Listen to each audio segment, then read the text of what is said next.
Për këtë emision kemi folur më herët gjatë javës me Luka Misetic, që është një avokat kroato amerikan, i cili është pjesë e ekipit mbrojtës të ish presidentit Thaçi në Hag. Kemi folur për procesin që pritet të nisë, si dhe gjithashtu zoti Misetic punon me Patent Box, që është kompania Frank Wisner dhe e përfaqëson Republikën e Kosovës, Ministrinë e Drejtësisë në disa procese të arbitrazhit. E së fundi më e rëndësishme është fituar kundër, më rëndësishme së fundi, pra se ka dhe të tjerë, kundër Bedri Selmanit, ishte deputet i PDK-s për pronat e kontestuara në hyrje të Prishinës. Këto më vonë natyrisht, por fillimisht kreditit.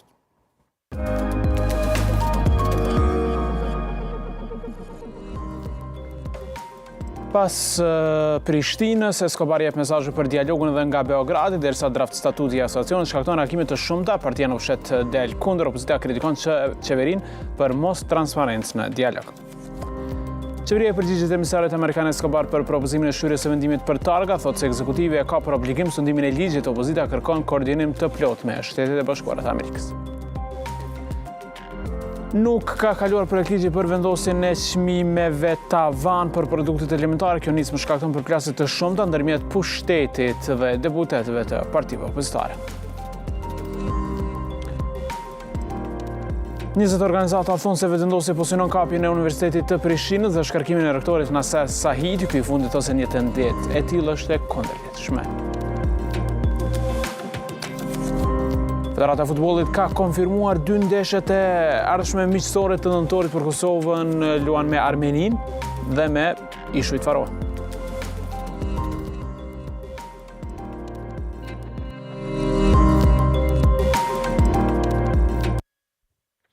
Pas deklaratave të dërguarit të posaçëm të SBA-s për Ballkanin Perëndimor Gabriel Escobar rreth formimit të asociacionit të komunave serbe të bërë një ditë më parë këtu në Kanal 10, gjatë ditës disa media e kanë publikuar një draft statut të asociacionit për cilin pretendohet se është shkruar nga ekspert të qeverisë gjermane dhe në fakt është shumë i ngjashëm me propozimet e vitit 2013 e 2015 që duket se jep kompetenca ekzekutive asociacionit të komunave serbe. Qeveria ka hedhur poshtë me njëherë draftin, ka thënë që s'ka autor, nuk vjen nga qeveria gjermane, ndërkohë që opozita e ka kritikuar qeverinë për jo transparencë në proces. I think it's important and I think it should be fulfilled. Një ditë pas deklarimit në Kanal 10 të dërguarit të SBA-s për Ballkanin Perëndimor, Gabriel Escobar rreth asociacionit të komunave serbe, tashmë është bërë publik edhe një draft statuti i këtij organizimi. Ky draft i quajtur si draft gjerman përmban 17 nene dhe parashet që asociacioni do t'i ketë 10 komuna me mundësi zgjerimi. Sipas draftit, janë disa objektiva kryesore të asociacionit: forcimi i demokracisë lokale, mbikëqyrja e plotë e zhvillimit të ekonomisë lokale dhe ajo e edukimit. Ndër funksionet që përfshin drafti është edhe mundësia e bashkëpunimit me shtete e operator ekonomik të rajonit, përfshirë të Republikës së Serbisë në fushën e ekonomisë lokale, edukimit e shëndetësisë. Por formimin e këtij asociacioni po e kundërshton partia në pushtet vetëvendosje. Sipas deputetës Arbëresha Kryezio Hyseni, formimi i asociacionit është antikushtetues. Ne kemi një vendim të gjykatës kushtetuese, i cili në më shumë se 20 nene e hedh poshtë një marrëveshje për një asociacion të tillë, për cilën thotë që është antikushtetuese dhe sigurisht që si shtet nuk do të lejojmë që të krijohet diçka që bie ndesh me Kushtetutën e Republikës së Kosovës. Ndërsa deputeti i PDK-s Rashid Çalaj thotë se ditëve të fundit janë dhënë sinjale se marrëveshja finale është afër, por që kjo sipas tij duhet të ketë njohjen reciproke. Unë mendoj që zoti Escobar ka dhënë një sinjal të qartë se zgjedhja e statutit final të Kosovës apo zgjedhja e marrëveshjes në mes të Shtetit të Republikës Kosovës dhe Shtetit të Serbisë është afër dhe normalisht që bashkërisht me palën kosovare zoti Escobar është duke bërë përpjekje që realisht kjo marrëveshje të realizohet sa më shpejt që është e mundur. Se përket procesit të dialogut, nga partia tjetër opozitare, LDK-ja, kritikojnë kryeministrin Albin Kurti për mos transparencë. Qeveri nuk ka pas as pak transparencë lidhje me çështjen e dialogut. Ne si Lidhje Demokratike e Kosovës kemi parimet tona, domethënë 3 qendrimet e LDK-s, të cilat janë të ketë njohje reciproke, të ruajë gjithmonë kushtetueshmëria dhe integriteti territorial. Mbi këto parime kena kërkuar si LDK që edhe përkrahemi edhe kryeministrin. Edhe nga AAK thonë se nga qeveria presin unifikim me partitë opozitare sa i përket kësaj çështje. Kurti ka bon një ftesë liderëve të opozitës që të takohen njëjë siç i takoi edhe Escobari, sepse ne po kërkojmë transparencë për procesin e dialogut dhe nuk është mirë që në proces të dialogut informatat i marrin prej alateve tonë ndërkombëtar. Është dhuara parë zoti Kurti që është dashme e bu publike edhe para deputetëve, po edhe para opinionit të gjerë se çfarë po ndodh me procesin e dialogut. Emisari Amerikan Gabriel Escobar, ekskluzivisht në prime time në Kanal 10, ka zbuluar se ka folur me presidentën Vjosa Osmani për modelet e asociacionit të komunave serbe. Escobar ka thënë se ajo çka është më e rëndësishme për asociacionin është se duhet u përshtatet ligjeve të Kosovës.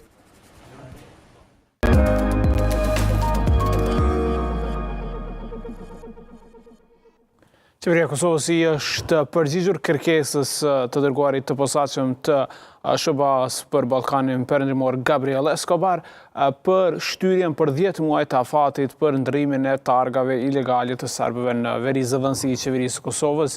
Përparim Kryeziu ka thënë në një deklaratë për Gazeta 10 se është obligimi i qeverisë së Kosovës që të shtrijë sundimin e ligjit në gjithë territorin e Kosovës, duke mos dhënë një përgjigje nëse afati do të shtyhet. E deputetët e opozitës dhe njerëz të çështjeve politike kanë kërkuar që çka do të ndodhë të harmonizohet plotësisht me amerikanët. Qeveria e Kosovës nuk ka ndryshuar qëndrim sa i përket kërkesës së emisarit amerikan për Ballkanin Perëndimor Gabriel Escobar për shtyrjen e zbatimit të vendimit për targat për 10 muaj.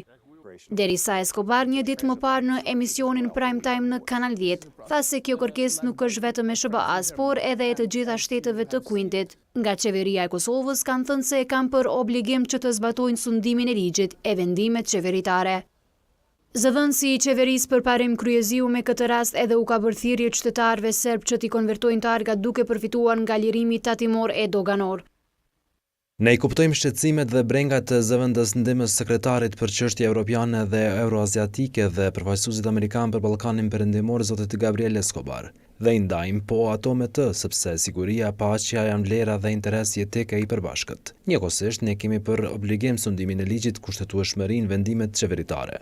Njëra nuk bën të përjashtoj tjetrën. Nuk është data 31 ose 30 tetor sot. Jemi në kuadër të fushatës për konvertimin e targave ilegale në ato legale RKS. Ju bëjmë thirrje përsëri qytetarëve serb të Kosovës që t'i konvertojnë targat duke përfituar nga lirimi tatimor e doganor. Derisa nga qeveria nuk e kanë pohuar e as mohuar nëse do të shtyjnë zbatimin e vendimit për targat, deputet të partisë më të madhe opozitare PDK-s kanë kërkuar nga ekzekutivi që të harmonizojë qëndrimet me ato të SBA-s. Çdo devim, çdo mos koordinim me partnerët tonë, me THEX, Shtetet Bashkuara të Amerikës, Kosova do të përballet me vetveten dhe me gabimet që po bën në procesin politik siç janë edhe këtu tani. Ndërkaq shtyerjen e zbatimit të vendimit e kanë kërkuar edhe njohës të çështjeve politike në vend. Reagimi i qeverisë është i pamendshëm, është i rrezikshëm dhe ata për një mend duhet të mendojnë sepse qëndrimi i Escobarit është i unifikuar edhe me qëndrimin e Bashkimit Evropian dhe nëse Kurti nuk i ndëgjon, ai definitivisht hyn në konflikt me ta dhe hyrja në konflikt me ta është në dëm të Kosovës. Serbët lokal kanë kohë edhe 11 ditë që tabelat ilegale të lëshuara nga Serbia t'i zëvendësojnë me tabelat të Republikës së Kosovës në bazë të vendimit të qeverisë së Kosovës.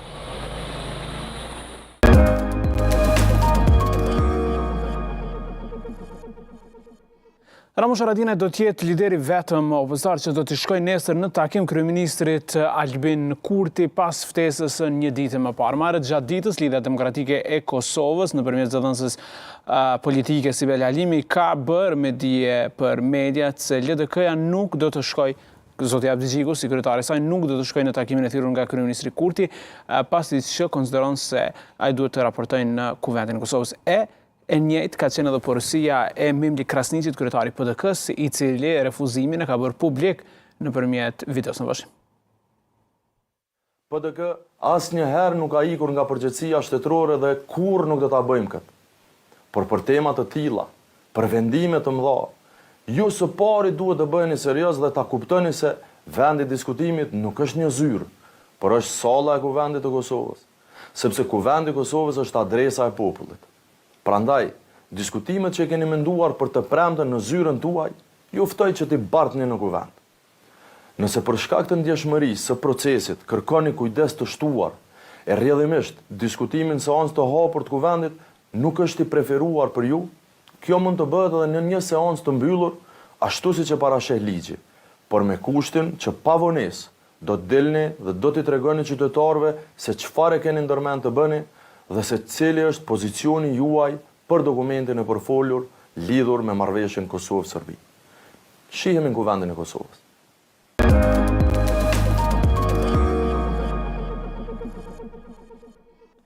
Rektori i Universitetit të Prishtinës Naser Saiti ka deklaruar se gjatë ditës së nesërme do të mbahet mbledhja e Këshillit Drejtues të Universitetit të Prishtinës Hasan Prishtina, ku bazuar në rendin e ditës pritet edhe shkarkimi i tij. Kjo mbledhje, siç deklaroi ai, është ftuar në kundërshtim me statutin dhe është krejtësisht e jashtëligjshme se partia në pushtet vetëvendosje ka nisur procesin e kapjes së Universitetit të Prishtinës, e thonë edhe 20 organizata të shoqërisë civile. Pretendimet të shumta janë shfaqur se partia në pushtet po synon të arrëzojë Naser Sahitin nga posti i rektorit të Universitetit të Prishtinës Hasan Prishtina. E rruga për të bërë një gjë të tillë është zgjedhur që të kalohet përmes Këshillit Drejtues të UP-s. Antarët e këtij institucioni kanë planifikuar që të premten përmes një mbledhje ta vlerësojnë performancën e menaxhmentit të universitetit. Ndërkaq rektori Sahiti përmes një konferencë për medje ka folur lidhur me ngjarjet e fundit, duke thënë se mbledhja së premtës së Këshillit Drejtues të UP-s është e kundërlehtëshme. Ai ka thënë se nuk do të marrë pjesë në këtë mbledhje që sipas tij rendi i ditës nënkupton edhe shkarkimin e tij nga posti. Aja që ka mushton mund nga kryesuesi, kemë këtë fakt të gjëra tjera, ka ngrit tërësisht, domethënë të trilluara, nuk ka kur gjon diçka për tyre që janë vërtet në një shkelje, është krejtësisht e kundërta, ashtu që edhe e kanë thënë opinionin e tyre shoqëria civile, OJQ-t. Po megjithatë, natyrisht na e dim që njerëzit kur dënë mi kryej veprime të caktuara ta mundin me trillu fokët edhe me shkuma të tje. Mirë po, organizata për rritjen e cilësisë në arsim e mbështetur nga 19 OJQ të tjera e kanë kundërshtuar shkarkimin e rektorit Sahiti. Nga Orca thonë se partia në pushtet dëshiron ta kap Universitetin e Prishtinës. Përveç nëse kjo është në ndërhyrje politike nga jashtë. Ndejonin me u rikujtu që përbërja e Këshillit Drejtues është shumë problematike. Në këtë përbërje janë 2 antarë që janë komplet jo kredibil për pozicionin që e marrin. I pari është personi infamoz Rifat Krasniqi dhe i dyti personi plagjator Selim Bezeraj. Kanal 10 ka provuar të marrë përgjigje nga antarët e Këshillit Drejtues të UP-s si dhe nga Ministria e Arsimit, por asnjëri prej tyre nuk janë përgjigjur në thirrjet dhe pyetjet e televizionit. Këshilli Drejtues i UP-s është zgjedhur në qershor të këtij viti dhe për përbërjen e këtij organi kishte pasur reagime të shumta, pasi që antarët e tij ishin zgjedhur persona që dyshohen për plagjatur dhe të lidhur me lëvizjen vetëvendosje.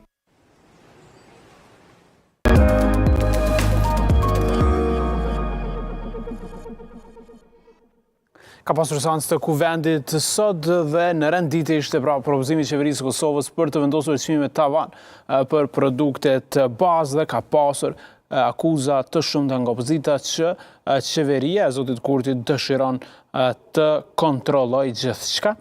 Ky projekt ligj nuk u miratua për shkak të mungesës kuorumit. Në mungesë kuorumi ka dështuar të miratohet projektligji për çmimet tavan për produkte themelore, pasi vetëm 58 deputet kanë marrë pjesë në votim. Por para se kjo nismë të hidhej në votim, seanca e së enjtës e Kuvendit të Kosovës është karakterizuar me përplasje dhe akuza mes deputetëve të pozitës e opozitës, si dhe nga kabineti qeveritar.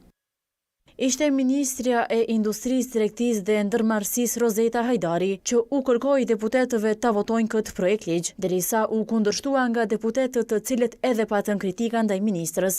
Ky projektligj ka parapa masa mbrojtëse të cilat do të ndërmerren në raste të veçanta, shkaqet e caktimit të këtyre masave, mbikëqyrjen për zbatimin e këtij ligji dhe sanksionet ndaj çdo shkelësi të këtyre masave të parapara në ligj. Fatkeqësisht atëri pa ta thonë e pas këtë men me bo një ligj që ka me i mbyll këto mini markete dhe jeni në rrugë sigurt nëse miratoni për një me mbyll me mija e mija markete e të vogla e tregtar të vegjël në për Kosovë. Me vendosjen e çmimeve tavan, ju nuk do të mund të ulni çmimet e marketeve të mëdha. Do të arrini të ndërhyni tek dyqanet dhe bizneset e vogla familjare në fshatra dhe në qytete dhe askush përpos tregtarëve të mëdhenj nuk do të përfitoj. Besoni as konsumatorët. Sa i përket këtij projekt ligji ka nevojë për ndryshime substanciale me qëllim që materia e projekt ligjit të jetë në interes të plot qytetarëve dhe e përshtatshme për bizneset. Ndërkaq ministri i financave Hekuran Murati ka thënë se tregtarët po abuzojnë me çmime, prandaj sipas tij është e nevojshme që kjo gjendje të rregullohet me ligj. Por të vona këto veprime i cilësoi opozita. Nuk është interesi i shtetit që bizneset të humbin, përkundrazi jemi të interesuar që të kemi bizneset të shëndosha që operojnë në kushte të shëndosha me marzha të pranueshme dhe në anën tjetër nuk abuzohet me çmime dhe të dëmtohen qytetarët. Kjo është tragjedia e këtij vendi. Një shtëpi e paditun në qeveri. Se thash ashtu. Tani, unë besoj që reagimi shumë i vonshëm, po bëhen 8 muaj që çmimet kanë filluar të rriten. Dhe për më tepër këta nuk e kuptojnë as sa kanë inflacionin. Se më parë të dytë, kryeministër, zëvendës kryeministër, ministri i financave, dhe ajo tjetra zoj që merrte shënime fles të kot. Këto seancë thanë inflacioni është 12%. Megjithatë, përplasjet e opozitës me pushtetin vetëm intensifikoheshin, derisa kuvendi shkoi në pauzë. Ju po doni me shkel konkurrencën e lirë. Ju po doni me leju konkurrencë, po doni me u kallëzu bizneseve të vogla, so guxojnë me shit, çka guxojnë me shit, so guxojnë me majt, çka s'guxojnë me majt. Ministër i financave, magjistër i ekonomisë, a dhe ato në Angli ju më duket nëse nuk gaboj, mos me ditë matematik të klasës tretë, shkollës fillore, se si llogaritet marzha gros. Deri më tani çmimi i tavan është caktuar vetëm për derivate, derisa në treg ka kohë që çmimet e shumë produkteve bazë janë rritur.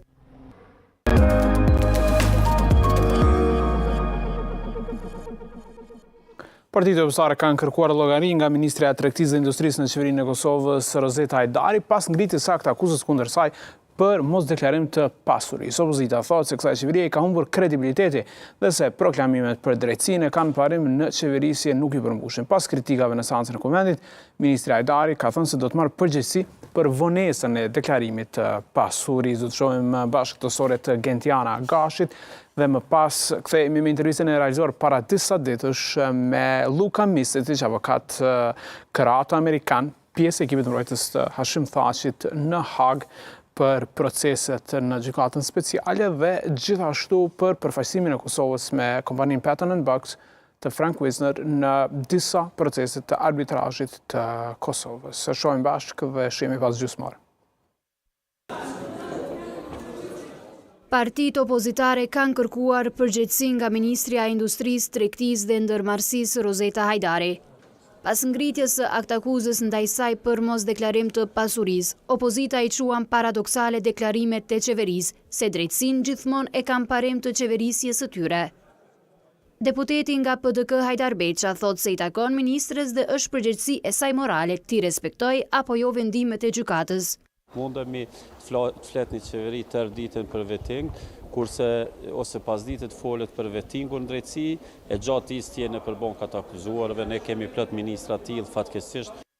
Ndërsa sipas deputetit nga LDK Driton Selmanaj, situata me ministrin Hajdari tregon se kjo qeveri nuk ka kredibilitet. Si mund të përfaqësoj dikush i cili edhe ndërgjegjjen e ka të lënduar, edhe sjelljen e ka të lënduar. Në këtë çështje më brenda karakterit moral dhe të një afirmacioni të qeverisë së pastër dhe me kredibilitet dhe me dinitet. Kjo qeveri tregon që diniteti, kredibiliteti, pastërtia, tek ta nuk ekziston. Një javë pasi prokuroria ngriti aktakuzë ndaj ministres Rozeta Hajdari për mos deklarimin e pasurisë, e njëjta vendosi të komentoj për këtë në seancën e Kuvendit. Pas akuzave të deputetit Ferhat Shala se ajo po e mashtron shtetin, Hajdari i u përgjigj se merr përgjegjësinë për vonesën në deklarim të pasurisë. Unë e marr përsipër përgjegjësinë e vonesës në deklarim dhe Më vjen mirë që nuk ngritet një akuzë për mua për vjedhje, për shpifje, për shfrytëzim të paras publike për votat parlamentare të juaja, për zgjedhjet e për të gjitha tjerat. Më 14 tetor të këtij viti, prokuroria themelore në Prishtinë ka ngritur aktakuzë ndaj ministres Hajdari, duke e cilësuar si vepër penale për mos raportim ose raportim i rem i të ardhurave.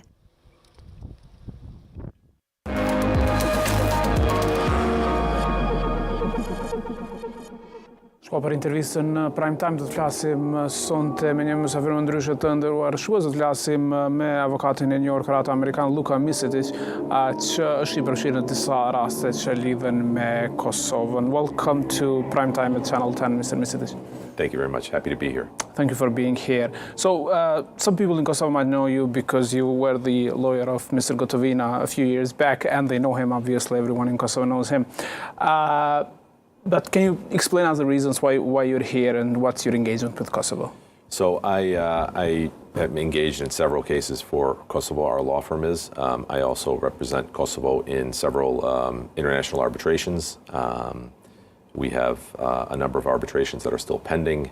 We represented Kosovo in the past in the ACP Axos arbitration, which we successfully concluded for Kosovo back in 2018, I believe.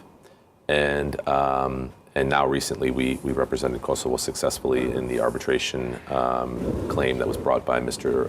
Bedri Salmani against the Republic of Kosovo concerning the Kosovo petrol stations.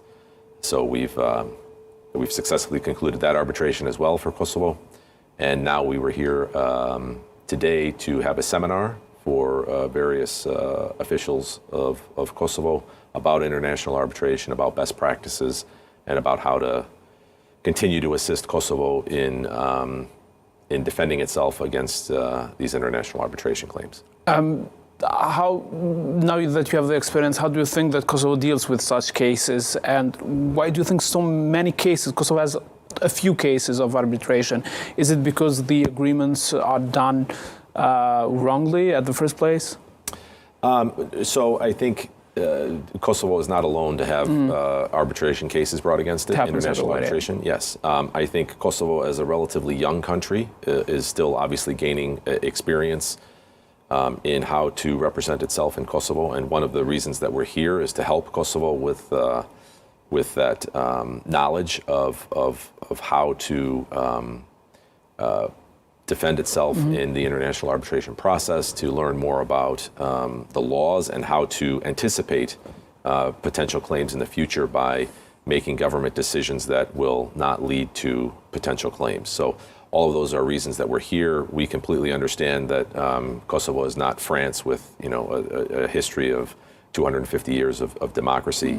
And as a young state, it needs all of the best practices, knowledge that it can gain. I don't think that the primary reason for these arbitration cases is because of mistakes by the government of Kosovo. All governments are not perfect in how they do things, but one of the reasons is that Kosovo has a very generous law for protection of investors, and the law on foreign investment, we think, is very generous, which allows claims to be brought by various individuals, including by people who live in Kosovo but who may have dual citizenship in another country. They're allowed under this law to file arbitration claims against Kosovo. And so I think Kosovo, in that sense, has more arbitration claims because you have more Kosovo citizens who also have citizenship in another country who are able to file claims against Kosovo. But in terms of the overall ranking of countries with cases against it, Kosovo is certainly not among the top countries with claims filed against it. So the Salmani case is still new, and it's been huge news because the guy was an ex-MP with one of the former ruling parties of Kosovo, and he was asking for some 65 million euros from the state, right? How was this case won from Kosovo with your help? Well, first it was won primarily through good cooperation between our law firm and the State Advocacy Office, who assisted us in finding witnesses and documents that were needed in order to represent Kosovo. The case was primarily won on both the facts and the law, so we've become somewhat of experts on Kosovo's law on foreign investment, and we were able to make successful arguments as to why the protections of the law do not apply to Mr. Selmani. We did not believe he was an investor in the first place because of the fact that he acquired control of these petrol stations back when UNMIK was in charge of Kosovo and not when the Republic of Kosovo was independent and had its institutions. And so it really was the close cooperation between us as International Arbitration Council and the State Advocacy Office which allowed Kosovo to have a successful result here. And of course, the facts and the evidence we believe were on Kosovo's side here. So we got a successful result. And otherwise, Kosovo would have to pay all that amount of money. So this amount of money was kind of saved, right, from Kosovo's budget. Yes, so not only the Selmani case, which was 65 million plus interest that would have to be paid, the ACP Axos case was 380 million plus interest. Yes, so these claims are extremely significant. I believe back in the Axos case, we calculated that the savings, the claim for 380 million at the time, I believe, was 20% of Kosovo's entire annual budget, which obviously would have been a significant problem for Kosovo had an award of 380 million come out against Kosovo. Axis was such a unique case, as I recall, because this was a company with like two small offices somewhere in Germany, and wanted to buy the Kosovo Telecom. Yes, it was a very unique case in that sense. So the company you're referring to was actually a holding company, a special purpose company in Germany.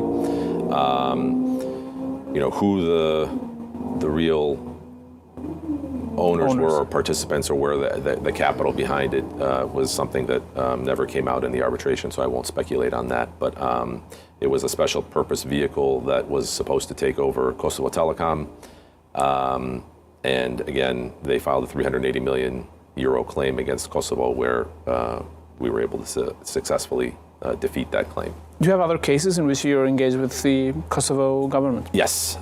So we have another arbitration that's currently pending. It's the Jute Credit international arbitration. There's a claim by Mr. Blerem Devoli that we are representing Kosovo, and then we have an arbitration involving Contour Global that we also are. The energy company? Yes, the energy company. Okay, so the claims of each are huge? I can't discuss it right now because the arbitrations are still pending. So, but yes, you can safely assume that all of the claims involve significant amounts of money. Usually arbitration claims in international arbitration are not filed unless they involve significant sums. And so all of these claims are significant, some more so than others, but which one is the most difficult one? They're all complex. I don't want to rank them in terms of difficulty, but we are confident every time we take one of these cases. Some require more work than others. I would never predict the outcome of any arbitration. I think one of the things that you learn as a lawyer, whether you're in courts or in arbitration, is that no matter how confident you are that the law and the facts are on your side, the reality is that the judge or the arbitrators may have a different opinion, and so you can never be sure of what the outcome will be until you actually receive the judgment or award. So I wouldn't speculate. The Contour Global is American, right? Used to be American, now it's a British company listed on the London Exchange. And Jute Credit is somewhere from Baltic, I'm not sure which country. It's Estonia. Yeah. But Mr. Devoli is local, so my question is how it differs from the case of Mr. Devoli for the mobile, I guess. Yeah. How does it differ with those being a British-American company and with the one being Estonian? It differs in the sense that different issues arise in these types of cases. So speaking generally in international arbitration and in investment arbitration, one of the key questions is jurisdiction. Who is protected by, let's say, Kosovo's law on foreign investment? Who is a proper investor under the law?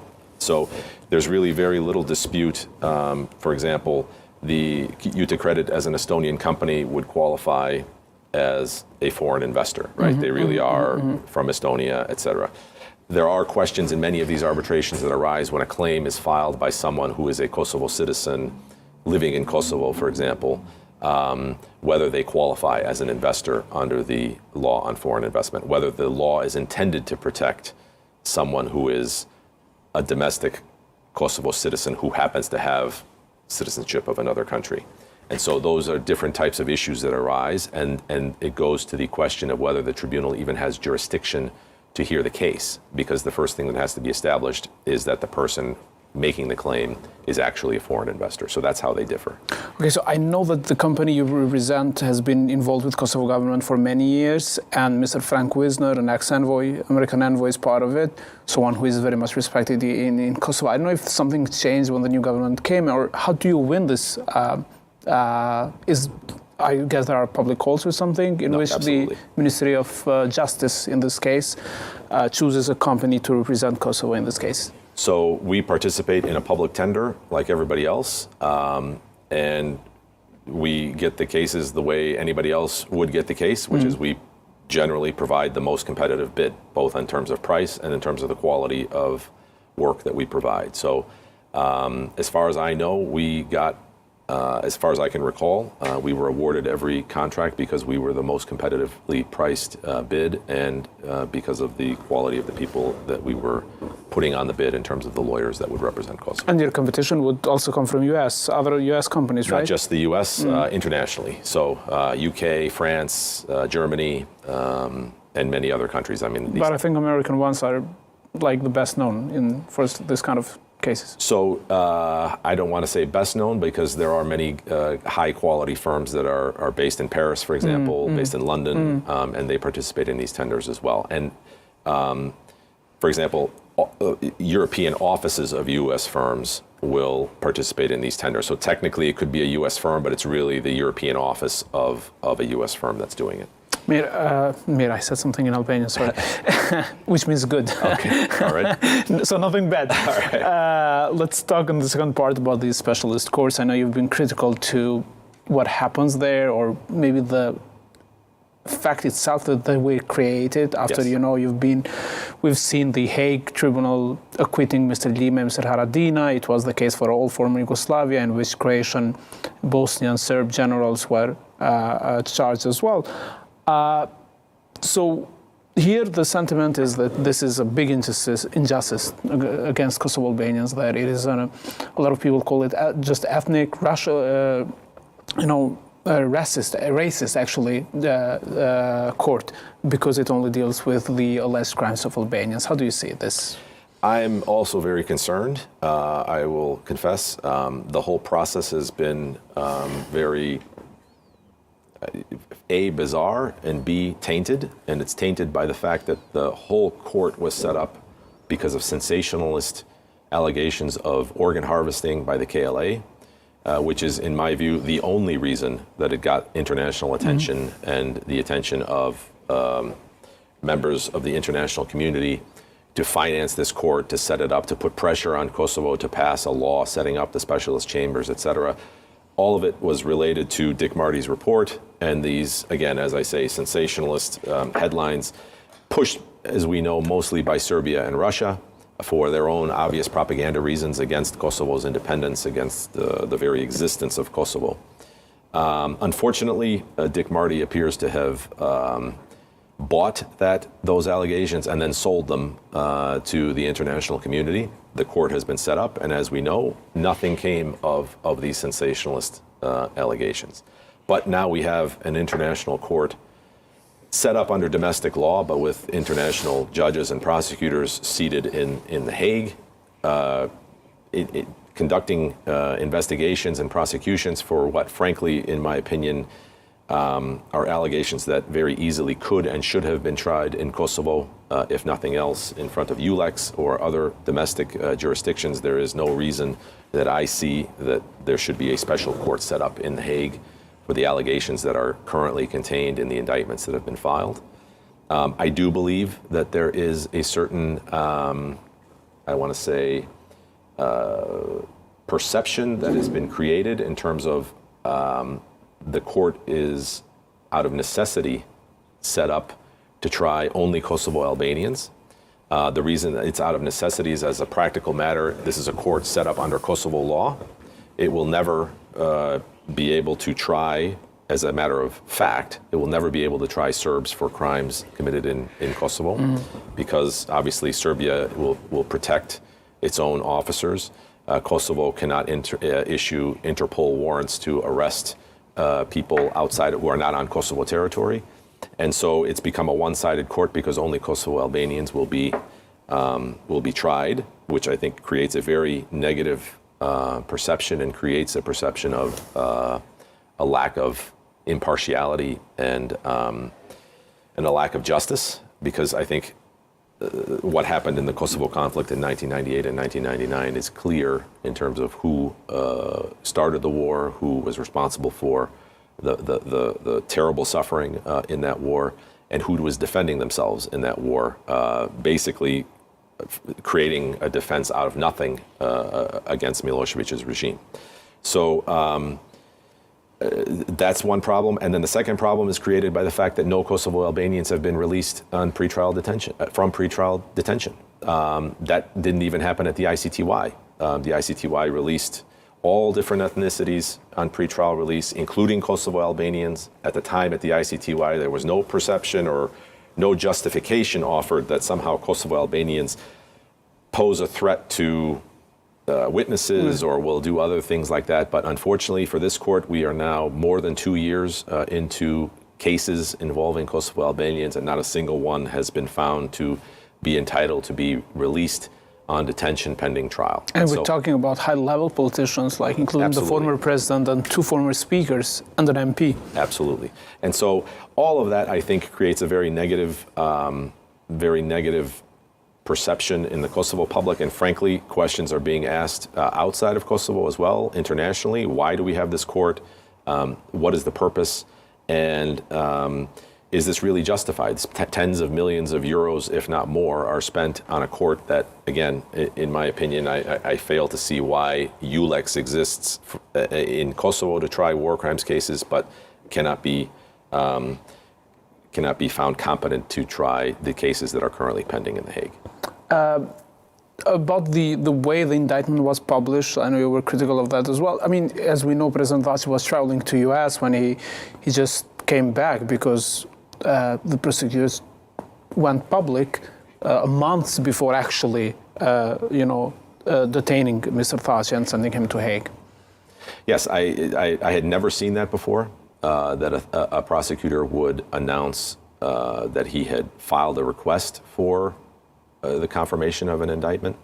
And I found it to be a highly unusual move that was evidently intended to sabotage a meeting between the president of Serbia, the president of Kosovo, and the president of the United States in Washington, D.C. And so to have an international prosecutor take that step in order to, as I said, I think it's fair to use the word sabotage, a high-level meeting that is intended, I think, to bring Serbia and Kosovo closer together towards some sort of a resolution of the long-standing dispute between the two, and then to not explain why precisely, what precisely the prosecutor thought was going to happen in Washington with the President of the United States that required him to intervene publicly in order to taint the President of Kosovo so that that meeting couldn't be held, I think should have been stated publicly. And so the entire release at the time, I was very critical of and still believe that it was not an appropriate maneuver by a prosecutor. And what do you make of the indictment? The one that we know, I mean, it's public part of it, the names are redacted, but what do you make of the indictment against the 4, including President Thaci, the big 4? Obviously, we are going to challenge the indictment, and we think it's unfounded, and we think that Mr. Thaci should be released and actually shouldn't have been indicted in the first place. So the second point I would make is something that you said in your question, but I think it bears repeating. There are portions of the indictment that still remain redacted even from us as the defense, which is another problem, I think, in terms of how much information is being kept from the defense based on allegations, of a general perception that's been created that Kosovo Albanians harm witnesses, etc., and therefore the court has to take these extreme measures in order to protect witnesses, which it hasn't been shown, in our view, that these particular individuals pose any specific threat to any individual. Yet they're in detention for now, it's going to be almost 2 years, and we have certain information that's being kept from us from being able to prepare the defense. So it's a very difficult circumstance. It's not one that we at the ICTY ever encountered when we were in front of the tribunal in The Hague. This court is definitely much stricter in terms of keeping information from the accused themselves and their lawyers, and we'll see how it plays out. We're still confident in a great result for Mr. Thaçi, but the court has definitely made it more difficult for us. It's been 2 years now. Actually, we're just 2 weeks away of being a full 2 years since Mr. Thaçi was detained and sent to Hague. And as we say, there are no signs of the trial starting. Actually, there are some signs. Could it be next year? And how long will it take, according to your experience? So, unfortunately, we get our information the same way you get your information. So we're hearing from the press spokesperson of the court that the case will be likely transferred to the trial panel by the end of the year, and then trial would start sometime in the first 3 months of 2023. So that's what we know concerning when it will start. I forgot the second part of your question. How long will it take, the trial itself? So I think realistically, and I base this on my experience at the ICTY, we can expect a trial of anywhere between 3 to 5 years before you get a first instance judgment. And then you would probably have either of the side sending to the appeal. In all likelihood. So if you take, as an example, Mr. Haradinaj's acquittal at the ICTY, he was acquitted in the first instance, the prosecution appealed, they won their appeal, the case was sent back down for a retrial, then there was another trial where he was acquitted again, and then the prosecution did not appeal his acquittal on the second retrial. But that whole process then, I don't know the exact number of years, but it was certainly at least 6 or 7 years from beginning to end. So one of the negatives of international trials is that, generally speaking, they last a really, really long time. It's unfortunate, but I can't imagine that Mr. Thaçi and the other 3 accused will be probably in detention at least 5 years for the 2 years they've already been in detention, plus probably around another 3 years at least for the trial. So that's 5 years of detention. Even if you get acquitted, it's still 5 years of your life that you spent sitting in detention. And so, we'll see how. And if there's an acquittal, they will be able to come back, no matter if there's an appeal? Usually, yes, that's the case. If you're acquitted, usually you are allowed to return home, and unless there's some truly exceptional reason to keep an acquitted person in detention, which I would be shocked. Yes, usually you are allowed to return home on appeal. There is a political movement, let's say, by Prime Minister Rama of Albania. He did hold a fierce speech in Council of Europe asking to reconsider what Dick Marty wrote in his report. A lot of people here say it's too late. The trials are about to begin. But the main thing is that Dick Marty's report talked about the organ theft, the famous Yellow House, which doesn't even is not part of the indictment itself. Yes, I wouldn't say it doesn't help. I think it's important that the Council of Europe itself have a conclusion to its own report and its own allegations. And so but they will wait for that until the trial is over, right? But the trial doesn't deal with organ harvesting allegations. Yeah. So there will never be any additional information in the trial concerning organ harvesting, because those aren't going to be tried, because the prosecution apparently concluded that there's not enough evidence to charge anyone on those allegations. And so, the question is, should the Council of Europe continue to have this outstanding report making allegations when it's now known 12 years later that there was not sufficient evidence to bring any charges against anyone. I think Prime Minister Rama is correct that there should be a follow-up by the Council of Europe making clear what the result was of the 12 years of investigation. Do you think you will have the support of other countries, let's say Croatia? Could it be some country that could help? I don't know, but I would hope that they would. I think for the sake of the public record, those countries that supported the report and supported the creation of the court on the basis of the report should now take a position on and acknowledge the fact that it's turned out that those allegations were not credible enough to bring any indictments for. And I think every country that stepped up and like I said, supported the formation of the court and supported Dick Marty's report should now acknowledge what's happened at the end. Okay, so because there were some movements here in Kosovo as well, trying to have an assembly, the Assembly of Kosovo, decide again. There should be constitutional changes actually, and obviously the Serbs will never vote because you know how it works here. You need the 2/3 and there 2/3, but just to have the law scrapped at least in order for the court to engage with the alleged crimes of other ethnicities as well. Do you think that it would be a bad move from Kosovo if it tries to do something, or just should wait and let the trial happen? I'm reluctant to get into what would be essentially a political decision that would have to be made. I'm not well informed enough about the consequences or even the procedure or how that would be done.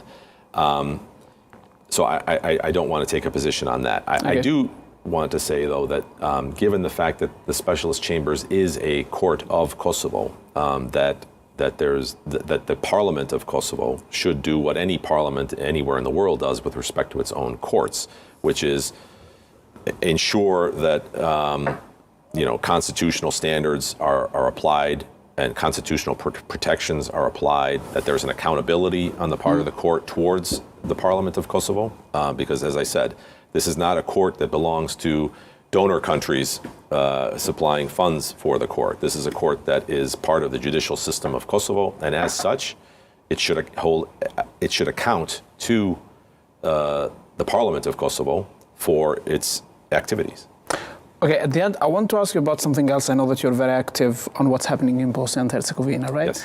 And there's this very controversial decision by the High Representative of the new election law, which Mr. Schmidt, imposed just at the election night. And it is called a segregation law. There are a group of MPs from European Parliament who are actually writing to Mr. Schmidt. You think differently, obviously, being a Croatian. So the news that we get from the Bosnian media is that Bosnian is 4 times less worth than a Croatian and 10 less time worth than a Serb when it comes to electing the representatives in a very complicated political system of Bosnia.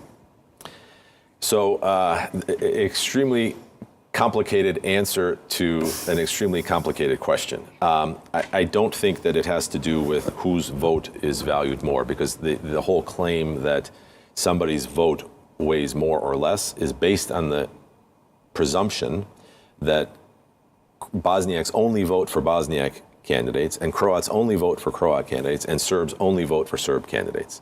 So, but I don't think the people who are saying that this amounts to segregation or et cetera accept that proposition. So they don't accept the very proposition that underlies the argument they're making.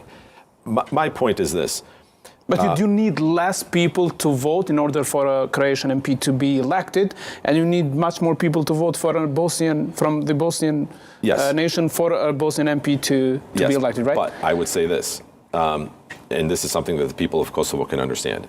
Every war in ex-Yugoslavia was fought, at least in part, on the fact that nobody wanted to be an ethnic minority in somebody else's country. Right? Whether it was Croatia in Yugoslavia, or Serbs in Croatia, or Serbs and Croats in Bosnia, or Albanians in Kosovo being a minority in Serbia, or now Serbs in the north of Kosovo don't want to be a minority in independent Kosovo. Right. This is the fundamental commonality between all of these various conflicts that existed in the 1990s. The solution for Bosnia was that there was a deal struck that said, no one is going to be a minority of the three groups. No one will be a minority. You'll all get to participate equally in government. No matter how big the population is. Exactly right. No, we're not going to reduce you to a minority or you to a minority or you to a minority. We're all going to have a power sharing agreement. So my point is, Mr. Schmidt's job actually is to enforce that agreement. He's not there as the governor of Bosnia to impose his own vision of what Bosnia should look like, whether it should be in the EU or anything like that. That's for the people of Bosnia to decide and to vote. My point is, if there's a power sharing agreement, then it should be protected that there's a power sharing agreement unless the peoples in Bosnia decide differently. And so these differences should not be imposed through numerical superiority or through diktat from the High Representative. He should enforce the deal as it was from 1995. Which was not the case until now. What was not the case? Of the deal being implemented. You say that he should only implement the Dayton deal, right? Yeah, that's it. That's what literally his legal job task is. Yeah, that's it. So he's not there to improve the deal or to change the deal. As a matter of fact, his job is to make sure that the deal is not changed unless it's amended in accordance with the amendment procedures of the Dayton Agreement. And so the danger is that if you overwhelm Croats and reduce them to an ethnic minority, that means the Dayton Agreement is basically dead, because no longer do you have a power sharing agreement. Somebody has now been reduced to an ethnic minority. And you're open to that, to the Dayton Agreement being declared dead? No, I'm not open to that. I'm open to it if the three parties agree. So, for example, if they come to a consensus through the procedures of the Dayton Agreement to amend it, that's fine. As a matter of fact, it should be amended. It needs to be amended, but it needs to be amended, in my view, by consensus in order to ensure that there are no more conflicts. And most importantly, my real goal is I believe that Bosnia and Herzegovina needs to be an EU member. And the question is, how do you get it to be an EU member? In my view, it should be through protection of individual civil and human rights, and also the collective rights of the three biggest groups. And if you can set up a Bosnia and Herzegovina like that, then it's the obligation of the European Union countries to make sure that Bosnia is fast-tracked into the European Union. But there was a direct political interference from Zagreb, right? It was the Croatian government which worked with Mr. Schmidt for this decision. I would disagree with the characterization of interference. So if you look at the Dayton Agreement, it actually says, it's actually signed, it's an agreement not within Bosnia, it's an agreement between Serbia, Croatia, and Bosnia and Herzegovina. And Mr. Schmidt's job in point 2 is to coordinate with the parties, meaning Croatia, Serbia, and Bosnia. So it's actually his job to be communicating with Zagreb and Belgrade and Sarajevo in order to ensure that they continue. But mostly Sarajevo, because the things are happening in Sarajevo. Well, I think as a factual matter, he does mostly work in Sarajevo. And the fact that he's also communicating with Zagreb and Belgrade is actually, again, literally listed as part of his job description. It's what he's supposed to be doing to ensure the peace. I thank you very much for this interview, mostly about Kosovo, yes, but yes. I really wanted to talk about Bosnia as well. Thank you very much for being my guest. Thank you. It's a pleasure. Thanks. Ka qenë gjithçka për këtë pjesë të intervistës sonte, kthehemi pas pak me rubrika tjera. Shndrojmë.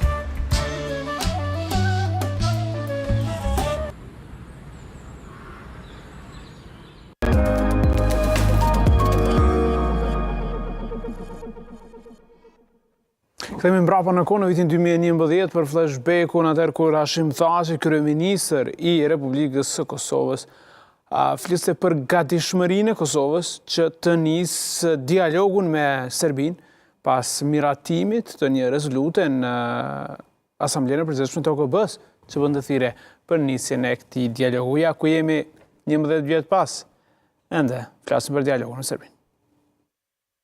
Edhe për Kosovën, edhe për Serbinë, por edhe për rajonin, ky dialog do të shënon fundi apo përmbylljen e kapitullit të armiqësive dhe hapjen e kapitullit të bashkëpunimit ndërshtetëror mes dy vendeve dhe popujve tanë, por edhe vendeve tjera të rajonit. Ky dialog shënon një ndër proceset e rëndësishme në përpjekjet për normalizimin e marrëdhënieve ndërshtetërore mes Kosovës dhe Serbisë. Gjithashtu është në kuadër të politikave ndërfaqënësore të mira të Republikës e Kosovës me të gjithëqinjet, që do të kontribuojë në përmirësimin e jetës së qytetarëve të Republikës e Kosovës, por edhe në shërbim të paqes, stabilitetit, bashkëpunimit rajonal dhe perspektivës evropiane të dy shteteve.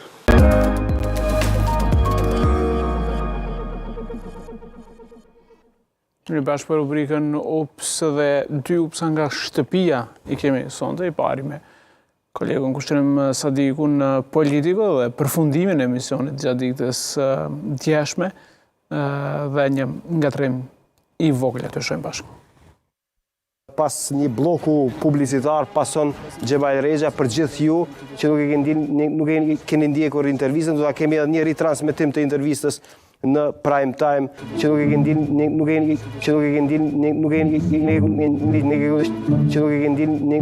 keni ndjekur intervistën, do ta kemi edhe një ritransmetim të intervistës në prime time. Technically, it could be a US firm, but it's really the European office of Si dytë është nga autori i emisionit tuaj. Nga intervista në fakt që ndodhi vetëm pak minuta më përpara, kur në mes të intervistës anglisht folëm pak shqip. It could be a US firm, but it's really the European office of a US firm that's doing it. Mir, I said something in Albanian, sorry. Which means good. Okay, all right. So nothing bad. All right. Mir, I said something in Albanian, sorry. Okay, all right. Okay, all right. Said something in Albanian, sorry. Okay. Which means good. All right. So nothing bad. All right.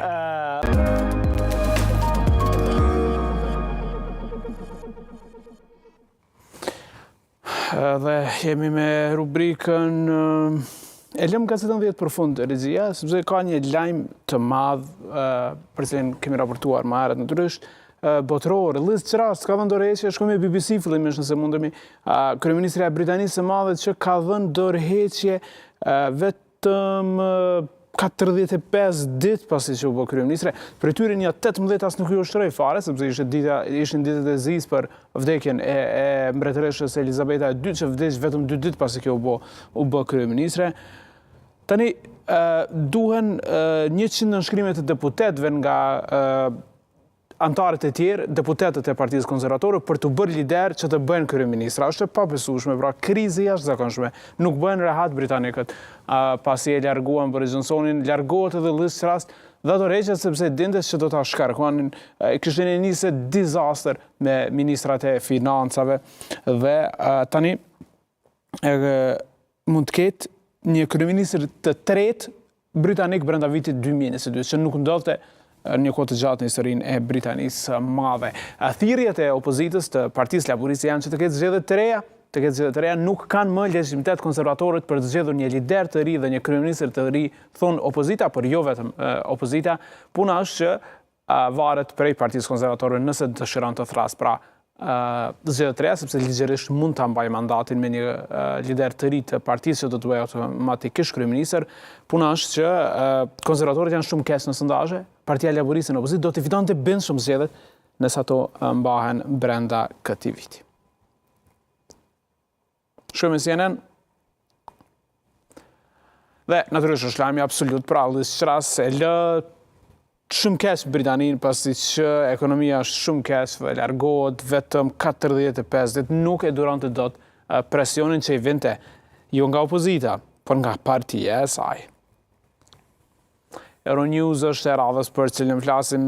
Liz Truss jep dorëheqje vetëm 45 ditë pasi që u bë kryeministre. Kush mund ta zëvendësoj zonjën Truss? Kujtojmë që garën e kishte Mirushi Sanak, që ishte një kundërkandidat i saj në zgjedhje e Rishi Sunak, pra i cili është tash favoriti, është 42 vjeçar, është me prejardhje indiane dhe mund të bëhet kryeministri i ri i Britanisë së Madhe, por ka dhe të tjerë kandidatë si Penny Mordaunt, që aktualisht është lidere, është kryetare e parlamentit atje, pastaj Suella Braverman që shërbeu si ministre e brendshme në qeverinë fatkeqe dhe shumë afatshkurte të zonjës Truss, është Ben Wallace dhe nuk përjashtohet mundësia e kthimit të Boris Johnson. Sky News natyrisht minut pas minuti teksa partia konservatore po shkon drejt zhdukjes thuhet, dhe laboristët janë të gatshëm që të fitojnë zgjedhjet dhe ta udhëheqin qeverinë e re, që do të ishte hera e parë që prej Gordon Brown, pra ka disa vjet, një 7 vjet që laboristët janë në opozit, teksa edhe Sky News jep atje një listë të njerëzve që mund ta zëvendësojnë në krye të partisë zonjën Truss dhe sërish natyrisht kryesori është zoti Sunak. Kthehemi në fund gazetës 10 natyrisht për të parë shkrimet nga intervista me zotin Luka Misetic, i cili pra ka folur për Kanal 10 rreth gjykimit të Thaqit që nis në fillim të vitit 2023 dhe mund të zgjasë nga 3 deri në 5 vjet. Ai ka thënë që është bërë gjykatë e jashtme sepse vetëm shqiptarët do të gjykohen. Për rastin Selmani ne nuk besojmë se ishin investitorë, as u ftua fillimisht në bazë të fakteve dhe ligjeve. Misetic ka komentuar zhvillimet në Bosnë gjithashtu dhe ka thënë se të 3 popujt duhet të jenë të barabartë.